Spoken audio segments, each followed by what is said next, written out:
A broke nurse helped a man in rags, not knowing he was a disguised millionaire who would show up to propose months later. Rain hammered the roof of Westbridge General Hospital with an unrelenting force, as if testing the limits of the old building. It was close to midnight, and the emergency room bristled with commotion, harried nurses shuffling gurneys, doctors snapping orders, and frantic relatives shouting to be heard above the downpour. Through sliding glass doors, the storm raged, lightning casting harsh silhouettes against the waiting area. Emma Wilson, a 25-year-old nurse nearing the tail end of a grueling double shift, felt every muscle in her body protest. She'd been on her feet for nearly 16 hours, tending to everything from broken bones to high fevers. Despite her exhaustion, she pushed aside her fatigue to greet the next wave of arrivals. Her ponytail drooped, hair plastered to her forehead in the muggy heat that clashed with the hospital's icy air conditioning. Outside, an ambulance pulled up, its red lights reflecting off deep puddles. As paramedics wheeled in more patients, Emma darted from bed to bed, checking IV lines, measuring blood pressure, and distributing reassuring smiles where she could. "Hey, Emma," shouted Dr. Sanders, a middle-aged physician with worry etched across his face. "We've got a potential cardiac case by the entrance. Go see what's up." She glanced across the crowded corridor. A man huddled by the wall, soaked through by the rain, wearing ragged clothes and clutching his chest. He looked to be in his mid-30s, with hair plastered flat and rivulets of water streaming off his sleeves. One of Emma's fellow nurses, Janelle, shot him a withering look. "Another homeless guy," Janelle muttered under her breath, rolling her eyes. "Probably just wants a warm bed on a stormy night." Emma stiffened at the remark. "He's a patient," she said firmly. "I'll handle this." Without waiting for a response, she hurried over. Up close, the man's lips were tinged blue, his eyes dilated with pain. Emma knelt beside him, her scrubs soaking at the knees from the pooling water on the floor.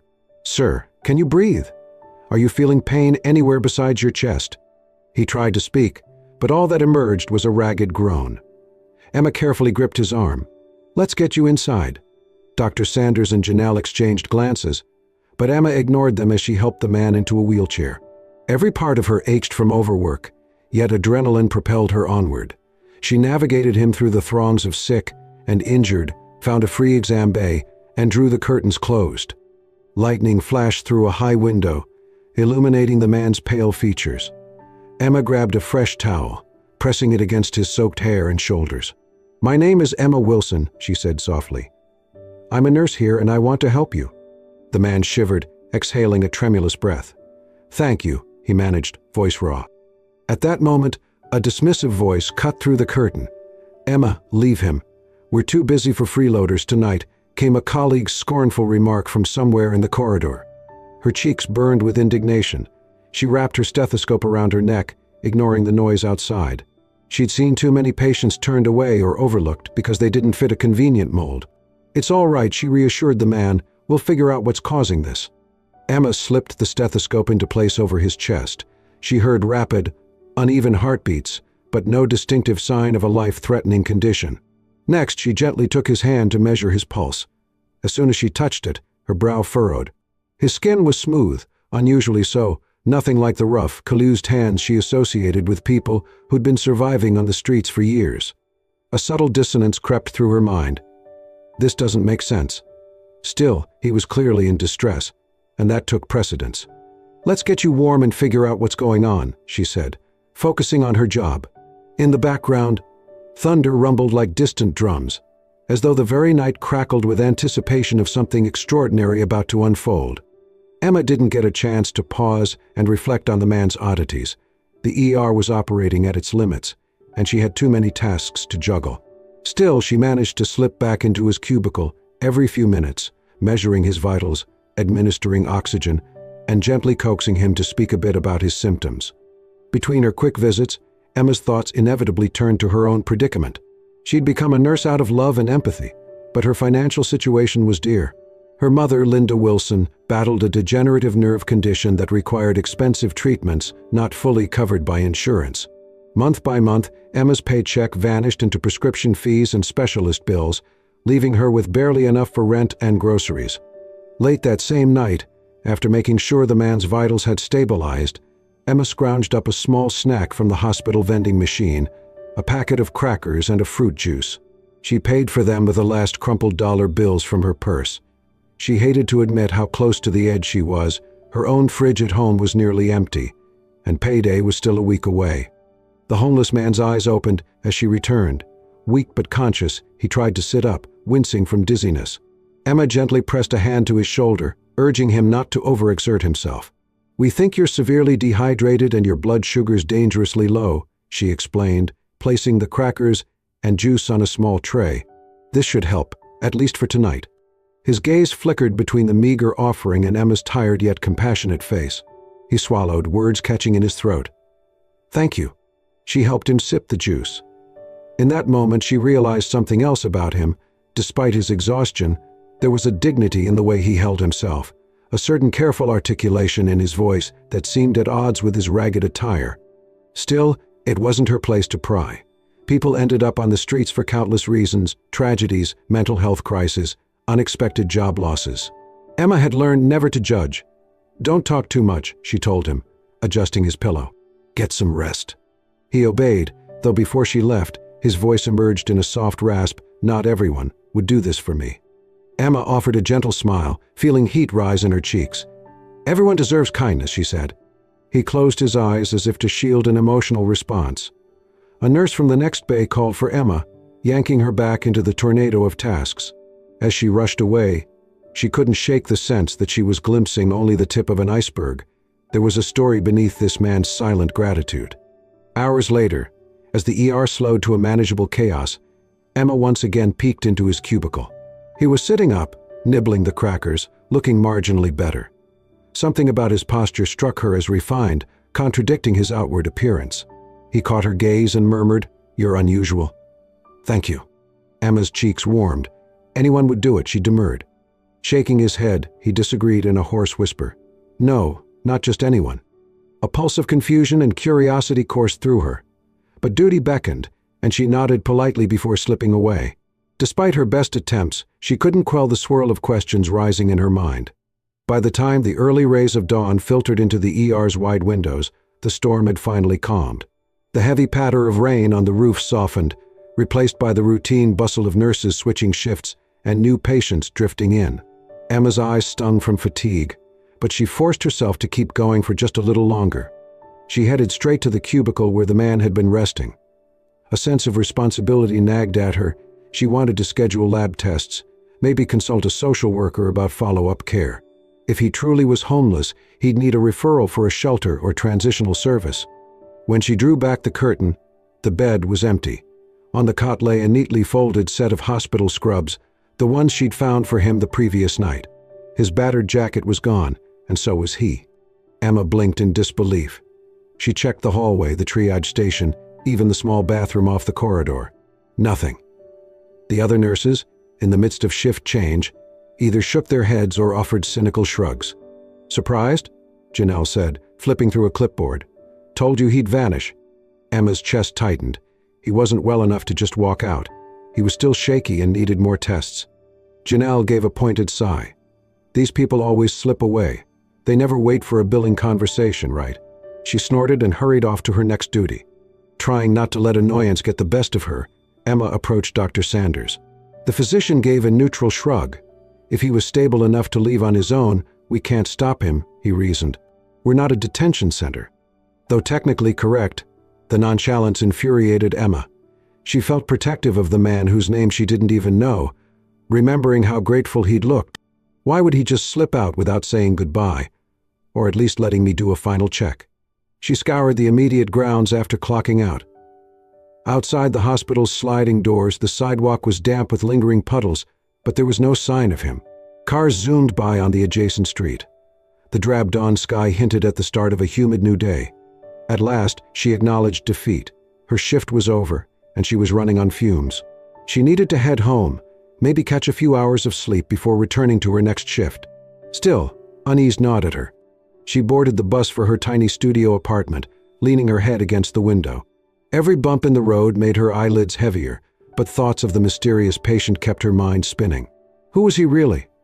Where would he go now, still in precarious health? The bus pulled up near her complex. Emma stepped off and trudged upstairs, quietly letting herself into her cramped living space. In the faint morning light, she caught sight of her mother's photograph on the worn coffee table, reminding Emma of the steep bills that awaited her. She sighed, a potent blend of worry for her mother and the missing patient swirling in her chest. Weariness overcame her, yet she couldn't shake the feeling that she hadn't seen the last of him. Part of her felt foolish for hoping. Still, as she collapsed onto her bed, she whispered a silent prayer for his safety and for the strength to keep going. Emma's days blurred into an endless cycle of work and worry. Each time she showed up for her next shift, her colleagues teased her about searching the ER for the missing homeless man. Emma eventually stopped asking around. It was clear he was long gone. Yet in odd, quiet moments, she found herself glancing at the entrance, half expecting him to reappear. Outside of work, her personal situation teetered toward crisis. Between rent, groceries, and her mother's escalating medical bills, Emma's paycheck vanished quickly. Linda Wilson, Emma's mother, had been a pillar of strength when Emma decided to pursue nursing. But now Linda's degenerative condition confined her mostly to bed. Emma took on extra shifts, 2, sometimes 3 a week, to afford the experimental therapies Linda needed. An additional blow came 3 weeks after the man's disappearance. Emma made a minor documentation error in a patient's chart. Under normal circumstances, it would have been a simple correction. But the hospital administration had recently adopted a zero-tolerance policy for medical record mistakes, anxious about lawsuits. Their decision was swift, a formal reprimand and a temporary pay cut. The day Emma received the news, she was on a short break in the staff cafeteria. Sinking onto a plastic chair, she stared in dismay at the HR memo in her hands. A coworker, Nurse Alicia, tentatively patted her shoulder. "I'm sorry, Emma. They're really cracking down. It's so unfair." Tears pricked Emma's eyes. This pay cut meant she would barely cover half her mother's monthly medication. She'd have to choose which treatment Linda could skip, a heart-wrenching compromise. As if on cue, her phone buzzed. She saw Ryan's name flash on the screen. Dr. Ryan Chambers, her ex-boyfriend. She hesitated, then answered, bracing herself for whatever he wanted. "Emma," he said, his tone cool but purposeful. "We need to talk. Meet me outside the staff entrance in 10 minutes. She couldn't fathom what possibly warranted a face-to-face meeting. He's probably heard about my pay cut, she thought sourly. Sure enough, when she met him by the rear exit, his expression was a mix of smugness and contrived sympathy. Ryan, a surgical resident from a wealthy family, had once dazzled Emma with his intellect and ambition. But over time she discovered a controlling, elitist streak in him. They'd broken up half a year ago, though he still sometimes acted as if they were involved. "How are things?" he asked, feigning concern as he leaned against his luxury car in the staff parking lot. Emma folded her arms. "I'm managing." He gave a pitying chuckle. "Heard about your pay cut. This hospital can be rough, especially if you lack certain advantages." He gestured at his car, an understated symbol of privilege. "If your finances are in shambles, I'm willing to help." She eyed him, suspicion mounting. Ryan's brand of help always came with strings attached. "What's the catch?" He shrugged, stepping closer. "Come back to me, Emma. We were good together. My family has connections. My father's on the hospital board. We could get your mother into better facilities, better specialists. She'd receive top-tier care." Emma's stomach twisted. Once she might have been swayed by the promise of security for her mom. But she recalled how Ryan manipulated situations to get his way. She forced a calm tone. "I'm not for sale, Ryan. I'll handle my mom's care on my own." He laughed, but there was no humor in it. "On your own? With your pay cut? You're fooling yourself. And who do you expect to bail you out? Some random homeless man from the ER." His words cut deeper than she'd anticipated, reminding her of the stranger who had vanished. Fury burned in her chest. She turned on her heel, refusing to dignify his taunt with a response. Before she walked away completely, Ryan called after her, voice echoing in the dark parking lot. "You're making a huge mistake, Emma. Pride won't pay the bills." She hurried inside, tears pricking at her eyes, half from anger, half from the hopelessness of her situation. That night, after her shift ended, she had to face her mother's worried questions about finances. Linda, noticing Emma's distress, apologized repeatedly for being a burden. Emma held her mother's hands, insisting none of this was Linda's fault. But in the privacy of her small bedroom, Emma stared at the mounting medical bills scattered over her desk. She felt cornered, with no obvious escape. For an instant, her mind flitted to the memory of the mysterious man's gentle eyes. That fleeting sense of calm and gratitude he'd shown her. Why am I even thinking about him? She chided herself. He can't solve my problems. Yet some small, irrational part of her couldn't help but wish that a miracle would come from the same place she'd once offered kindness. A bleak week passed.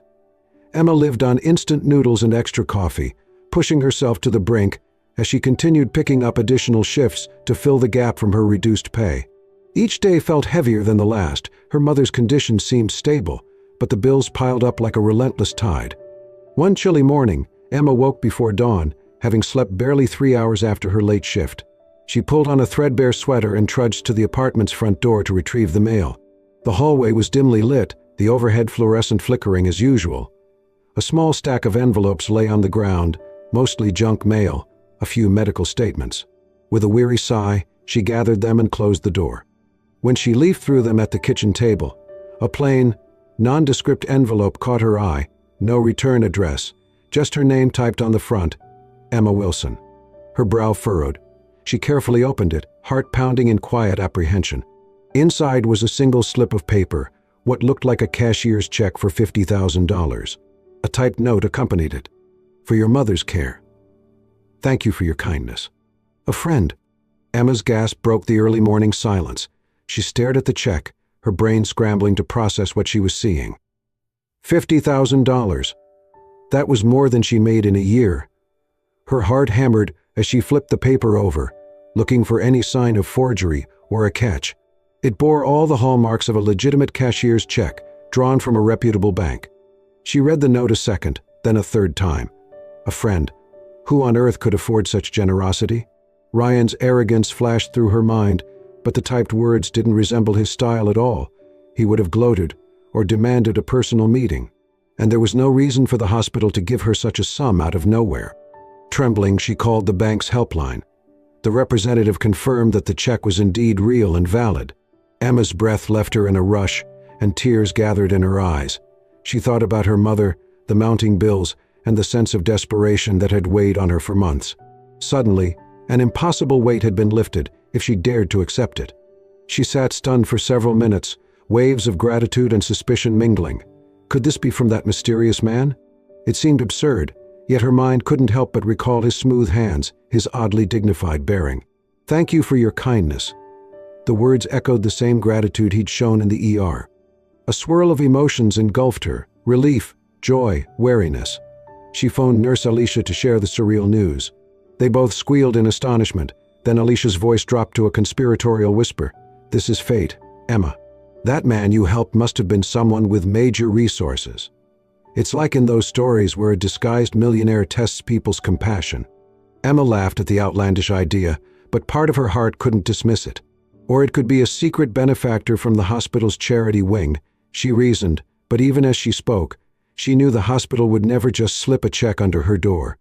Later that day, the hospital administrators emailed an announcement about their annual charitable fundraiser, scheduled for the following week. It was a lavish event to raise money for improved facilities and patient welfare. Staff were invited, though usually few nurses attended, given the steep ticket cost. Emma had no intention of going. She lacked both the time and the formal attire. But that afternoon, the hospital board's secretary approached her with a personal invitation, courtesy of an anonymous sponsor, covering her entrance fee and more. Shock reverberated through her.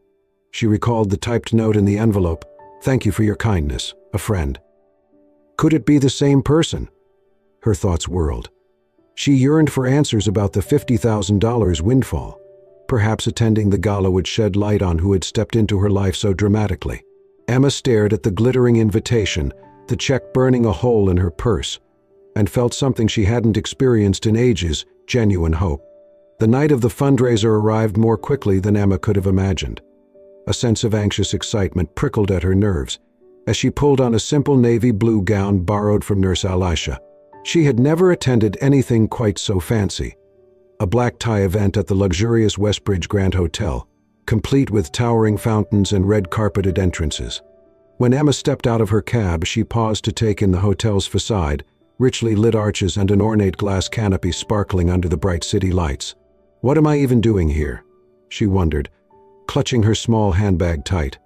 She swallowed her nerves and followed the line of elegant doctors, board members, and philanthropic donors streaming inside.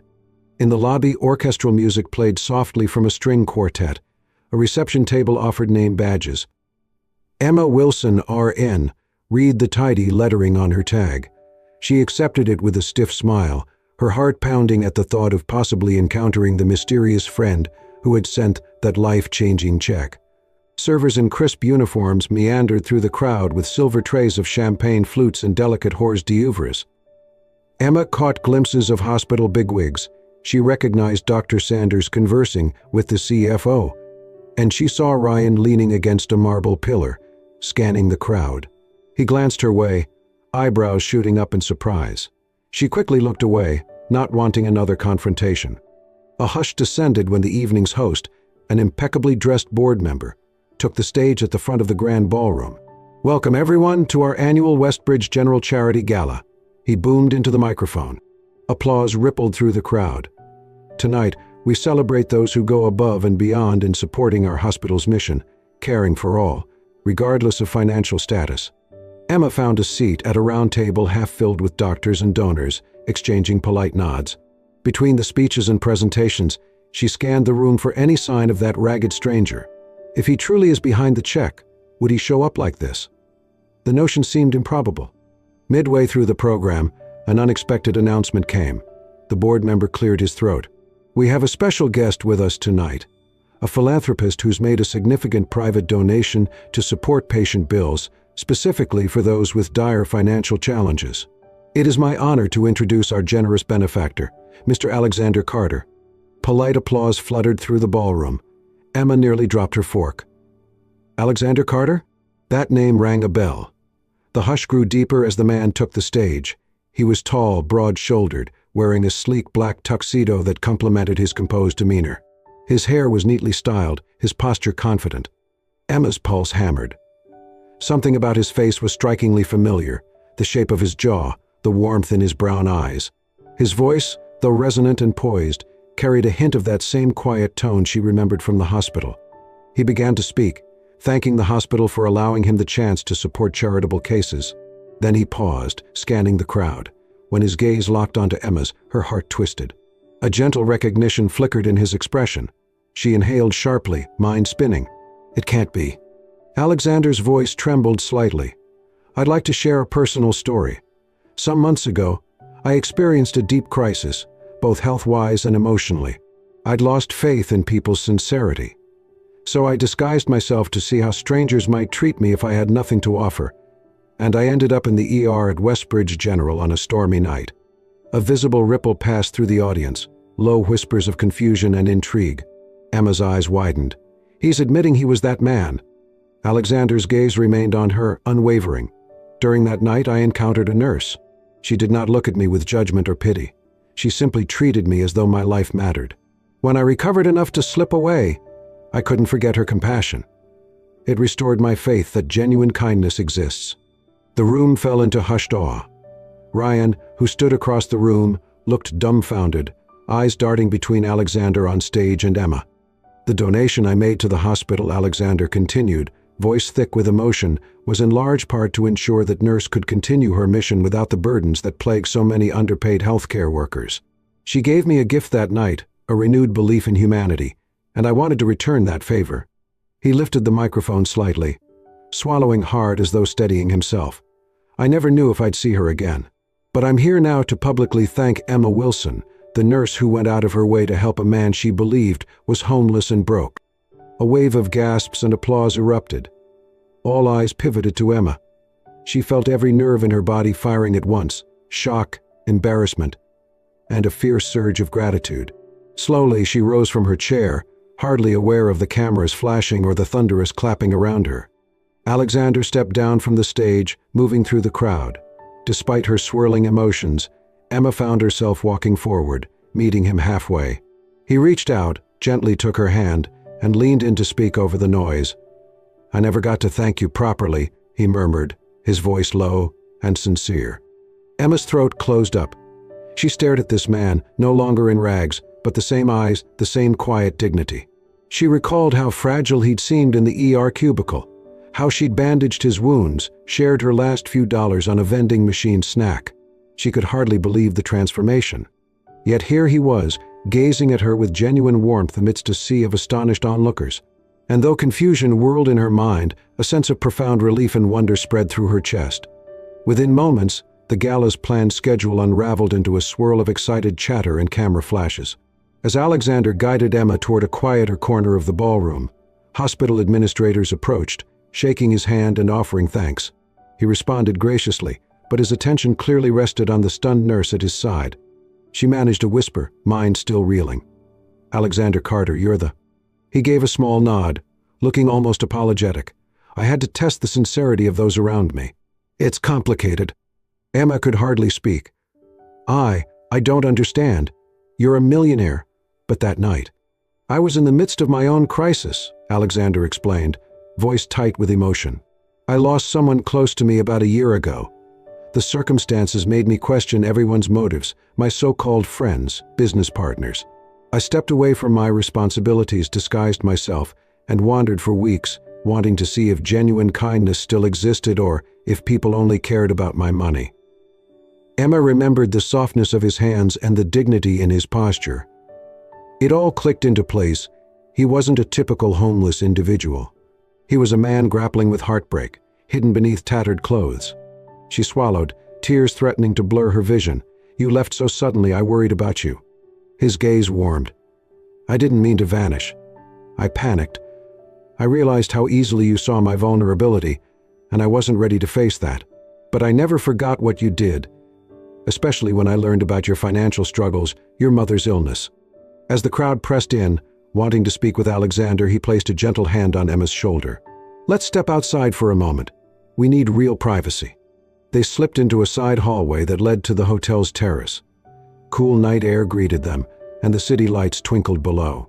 Emma inhaled deeply, her heart pounding. It felt surreal to stand here, alone with the man she'd once offered help to in a cramped hospital cubicle. At first, they simply stared at each other. Then Alexander broke the silence. "I deposited that check for you, hoping you'd accept it as gratitude. When the hospital's fundraiser approached, I saw the chance to come forward publicly. But there's more I want to offer you, Emma." Her cheeks flushed. "I don't know how to thank you for everything you've done. You've changed my life, and my mother's." He stepped closer, gently taking her hands. "Your compassion changed mine." They talked in hushed tones, Emma recounting the struggles of working 2 jobs, the heartbreak of nearly losing her mother to an incurable disease, and her frustration with the harsh realities of hospital bureaucracy. Alexander listened intently, occasionally pressing her hand, his eyes reflecting empathy. Emma asked about his own grief. He revealed how he had lost his sister to a rare condition, and that her passing opened his eyes to how easily people around him fawned for his money rather than caring for who he was. That disillusionment drove him to test humanity by living in disguise. A short silence fell, heavy with unspoken emotions. The muffled sounds of the gala drifted through the glass doors. Emma's heart thrummed with an intensity that surprised her. She felt an inexplicable closeness to Alexander, as though they'd shared a bond far beyond a nurse-patient dynamic. Then, with the city lights illuminating his profile, Alexander reached into his tuxedo pocket and withdrew a small velvet box. "Emma," he said softly, voice trembling, "my gratitude to you goes beyond mere money. Since that night, every day has been shaped by the memory of your kindness. Meeting you shattered my cynicism, you gave me hope. I realize this might seem sudden, but life is too short to let love slip away." He opened the box, revealing a stunning diamond ring that caught the reflected glow of distant street lamps. "Will you let me share my life with you? Will you marry me?" Emma's breath caught in her throat. Tears welled in her eyes, and for an instant, the only sound was the distant hum of traffic and the soft music from the ballroom. Part of her mind screamed that this was absurdly fast. They'd only truly spent one night in each other's orbit. But another part recalled how she had risked her meager resources for him without hesitation, how deeply he'd impacted her life in return. She pressed a trembling hand to her mouth. "Alexander, I'm overwhelmed. This is so sudden. I barely know you, and yet—" He stood there, gaze unwavering. "I know. I don't want you to feel pressured. I only want you to know the depth of my feelings." If your answer is no, I'll respect that. But I had to tell you." Emotion coursed through Emma. She thought of her mother, now receiving the best care possible, of her own battered finances salvaged by his gift, of the sincerity in his eyes when he admitted his heartbreak. A swirl of reason and emotion tangled in her mind. Drawing a shaky breath, she gently covered the ring with her hand, not rejecting it, but not quite placing it on her finger either. Can I have time to think?" A look of deep relief crossed Alexander's face, as if fearing outright refusal. "Of course. Take all the time you need. My feelings won't change." They stood there for a moment, hands entwined, the ring glimmering in the space between them. Emma's heart was torn between caution and an undeniable pull toward the man who had so drastically entered her life. Emma returned home from the gala that night in a daze, her mind too abuzz for sleep. She placed the velvet box carefully in a drawer, next to the precious cashier's check that had rescued her family from financial ruin. For the next few days, she navigated a surreal limbo, fulfilling her nursing duties at the hospital while also spending her off hours meeting Alexander in quieter, more personal settings, away from prying eyes. Their conversations grew increasingly intimate. Alexander shared the stories of his childhood, his family's philanthropic legacy, and how wealth had become both a blessing and a barrier. Emma talked about her father's passing when she was young, her decision to pursue nursing to help others, and the heartbreak of watching her mother's health deteriorate without adequate funds. People at the hospital buzzed with rumors, word traveled fast. Some staff gossiped that Emma was only in it for the money, while others, remembering her generosity, championed the love story with excitement. Ryan avoided Emma altogether, humiliated by Alexander's presence and overshadowed by a far more sincere show of support. Eventually, Emma introduced Alexander to Linda Wilson. Seeing him in the modest living room of her small apartment was both jarring and heartwarming, the elegant millionaire removing his expensive shoes at the door, humbly greeting Emma's ailing mother with a bouquet of bright flowers. Linda, propped up on the couch with pillows, beamed at him. "You're the one who saved us from those bills," she asked, tears in her eyes. Alexander simply took Linda's hand. "Your daughter saved me first in ways I can never fully repay." Emma watched as Linda peppered him with questions about his life, occasionally admonishing him to sit down and not fuss. A soft warmth spread through Emma's chest. He's so genuine with her. Over time, Emma couldn't ignore how deeply she and Alexander connected. Though they came from vastly different worlds, they shared a passion for caring about those in need. Alexander even proposed establishing a charitable organization that would provide free or subsidized treatment for homeless patients, an initiative inspired by Emma's unwavering compassion that fateful night. One sunny afternoon, as they strolled through a local park, Alexander paused by a rose garden in full bloom. He turned to Emma, the sunlight catching the gentle flecks of gold in his brown eyes. "I asked you a question that night, about whether you'd marry me," he said quietly. "I don't want to pressure you, but I need to know if there's hope." A tender smile curved Emma's lips. She recalled the swirl of emotions that had overwhelmed her at the gala. Now, after spending time with him, truly getting to know his heart, she felt a steady certainty blossoming in her chest. She retrieved the small velvet box from her purse and opened it. The ring sparkled, reflecting the warm glow of the afternoon sun. "I've thought so much about this," she whispered, tears pricking her eyes again. "Part of me was afraid of what people would think, or that our differences were too great. But I don't care anymore. I love who you are, Alexander, not what you have." He exhaled a breath he'd been holding, relief washing over his face. "Emma," she nodded, slipping the ring onto her finger. "Yes, I'll marry you." Laughter and tears mingled as Alexander swept her into a hug, the rose garden's sweet fragrance enveloping them. In that moment, any last traces of doubt dissolved. Shortly thereafter, they announced their engagement. Together, they founded a charity to aid patients facing financial hardship, mirroring the life-changing generosity Emma and her mother had received. At the hospital, Emma's co-workers eventually rallied around her, many moved by her sincerity and the couple's philanthropic vision. On a crisp autumn evening, Emma and Alexander wed in a small but joyful ceremony. Linda, smiling brighter than she had in years, walked Emma down the aisle with the aid of a sturdy cane. Only a handful of close friends and family gathered under an arbor draped in flowers. As they exchanged vows, Emma felt the resonance of every challenge and every act of kindness that had led them here, bound together by compassion, renewed faith, and an unwavering belief in the power of love. Thank you for journeying with Emma and Alexander as one act of kindness changed both of their lives forever.